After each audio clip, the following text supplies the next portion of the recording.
Today I'm going to show you pozole 3 ways. The first, I'll be making pork, chicken, then beef pozole in the slow cooker. All 3 of these are going to be so good. Here we go.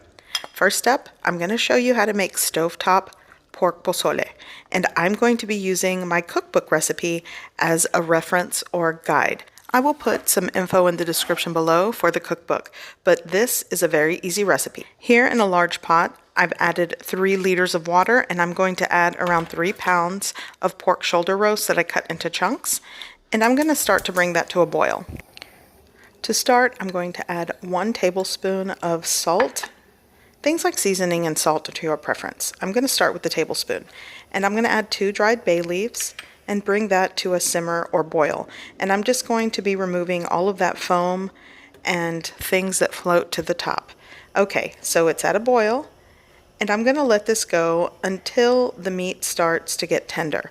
The cook time does vary. You'll want to check it throughout.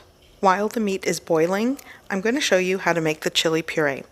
I'm working with 5 guajillo chiles, 1 chile ancho, and 1 chile de árbol. I remove the stems and seeds, rinse them, place them in this pot of water. You're going to turn on the heat and bring to a boil.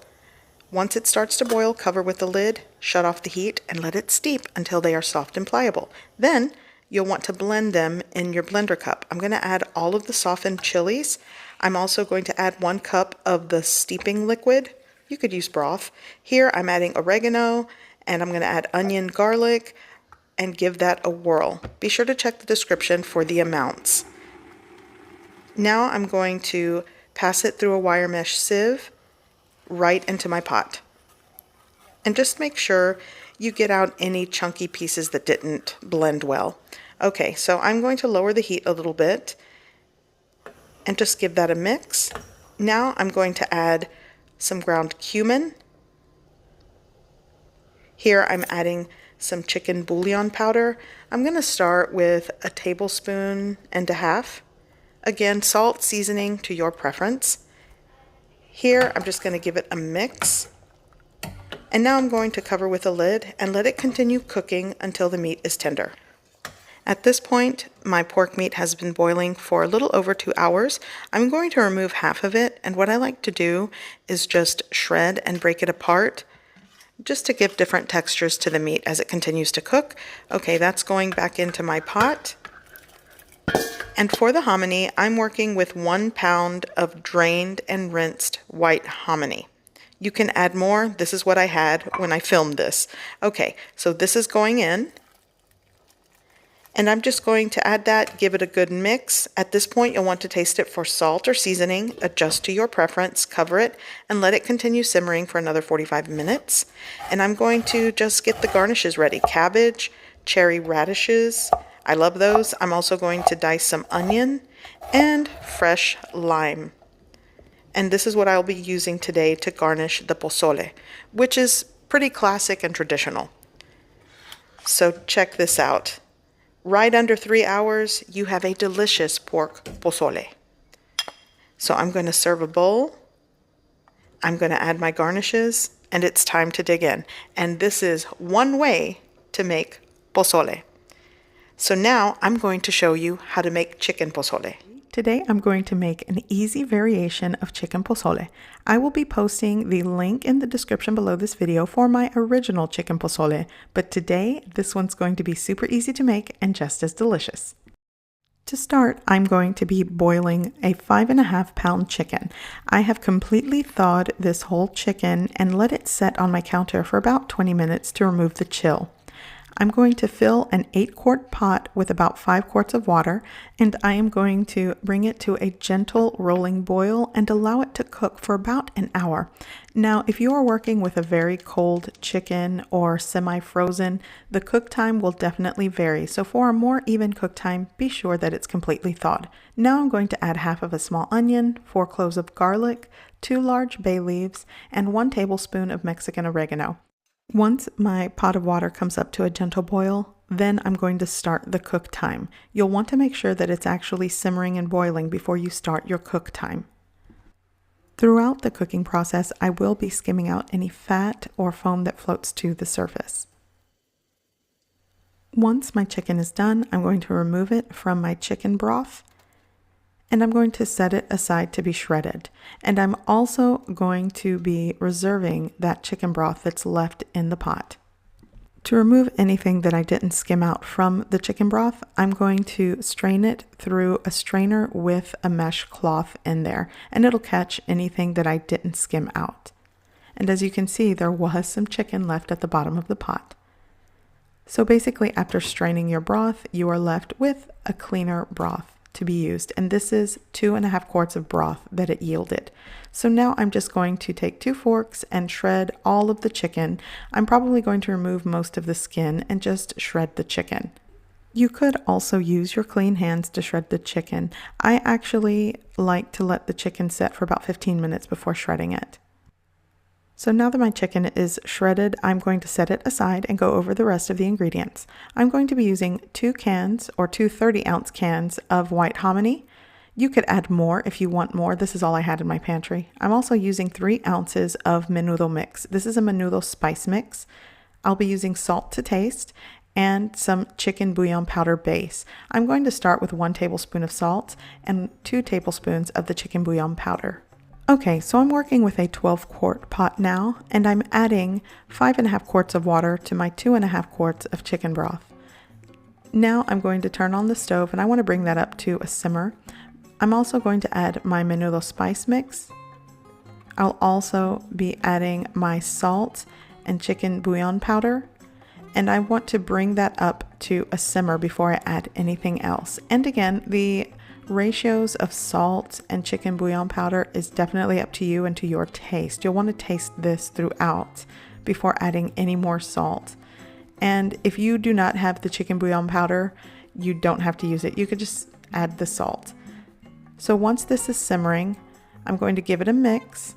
And now I'm going to add my drained and rinsed hominy. I basically drained both cans and gave it a rinse. I'm going to give that a mix, and I'm going to let this gently simmer for 45 minutes. Okay, so it has been 45 minutes, and you want to make sure that the hominy is tender and cooked through. So at this point, I am going to add in all of my shredded chicken.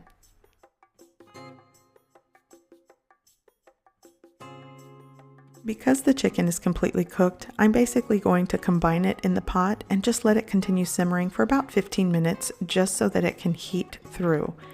And at this point, your pozole will be done. I'm going to be garnishing my chicken pozole with thinly sliced cabbage, some thinly sliced purple onion, and fresh lime. You definitely can garnish with anything you like. I also like to do thinly sliced cherry radish when I have it. But I'm serving a bowl and I'm going to dig in. This chicken pozole is an easy variation to making pozole, and it's so delicious. Okay, next up, I'm going to show you how to make an easy, slow cooker beef pozole that you'll want to try as the weather gets colder. Here we go. Okay, so today I'm working with a little over 3 pounds of beef chuck roast, and I'm going to cut these into like chunks. Here I have 2 25-ounce cans of hominy that I'm going to drain and rinse. I'm also going to be working with menudo spice mix. This is a 2.5-ounce bag of a blend of seasonings and spices. Here I'll be working with 2 tablespoons of beef bouillon powder. I'm also going to be working with 4.5 to 5 cups of water. Here I have a teaspoon of whole cumin seeds with 10 peppercorns that I'm going to crush. I'm also going to be adding 3 cloves of garlic, 2 dried bay leaves, and a small piece of onion into the mix. And I'll also be adding Mexican oregano. Okay, so here I'm just going to prep the hominy and I'm going to drain it and rinse well. So to prep some of my spices, I like to take a teaspoon of the Mexican oregano and add it to the whole cumin seeds and black peppercorns, and I like to just grind it up together. In a 6-quart crock pot, I'm going to add my cut beef chuck roast. I cut them into like 1-inch chunks. You can go smaller if you want. Here I'm just going to shake in my beef bouillon powder. I'm also going to add my menudo mix, spice mix. You could also make a chili puree for this, but I find this easier when I have it at my grocery store. And I'm just going to shake the entire package on top of the beef. Here I'm going to add my small piece of onion, 2 small dried bay leaves going in, and my peeled and crushed garlic. You can mince the garlic, by the way, and chop the onion. Here I'm just going to add, this is like a tablespoon of seasonings and spices. Add a little bit, add a lot. If you don't like ground cumin, leave it out. It's up to you. I'm going to add my cleaned and drained hominy right on top. Next, I'm going to add my water. I started with 4 cups of water, but in all for this recipe, I ended up using 5. It just depends how much natural juices and liquid the beef renders. So after you cover with a lid, set it to high, and I'm going to cook this for 4.5 to 5 hours. Depending how cold the meat is, cook time will vary. It has been 4.5 hours. So before I stir everything, because I have not stirred it this entire time, I am going to skim off any fat that rendered, and it typically pools on top. And I'm just going to place it in this bowl on the side. While I'm doing this, I'd like to mention, you can absolutely substitute the beef in this slow cooker recipe and use pork or even chicken. Bone-in chicken thighs works for this. And if you do chicken breast, the cook time will vary. It might be less time. So here at this point, you'll want to taste the broth and adjust the salt and seasoning to your preference. I'm going to remove the bay leaf. Remember, we had 2 bay leaves in here. And I'm going to add salt to taste. However salty or seasoned you want it, add it. Sometimes I even like to add crushed red pepper flakes for spice as a garnish or even in the broth. So I'm going to be garnishing with my fresh cabbage. Here I have some red onion and cilantro, that's optional, and fresh lime.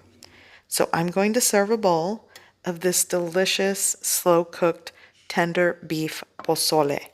And like I said earlier, you can sub the beef with pork in this recipe. And whether you make it on the stovetop or in the slow cooker, it's perfect to stay warm for the cold weather that's coming our way. So I'm going to garnish and dig in. I hope you give this recipe a try. I hope you like it, and thanks for watching.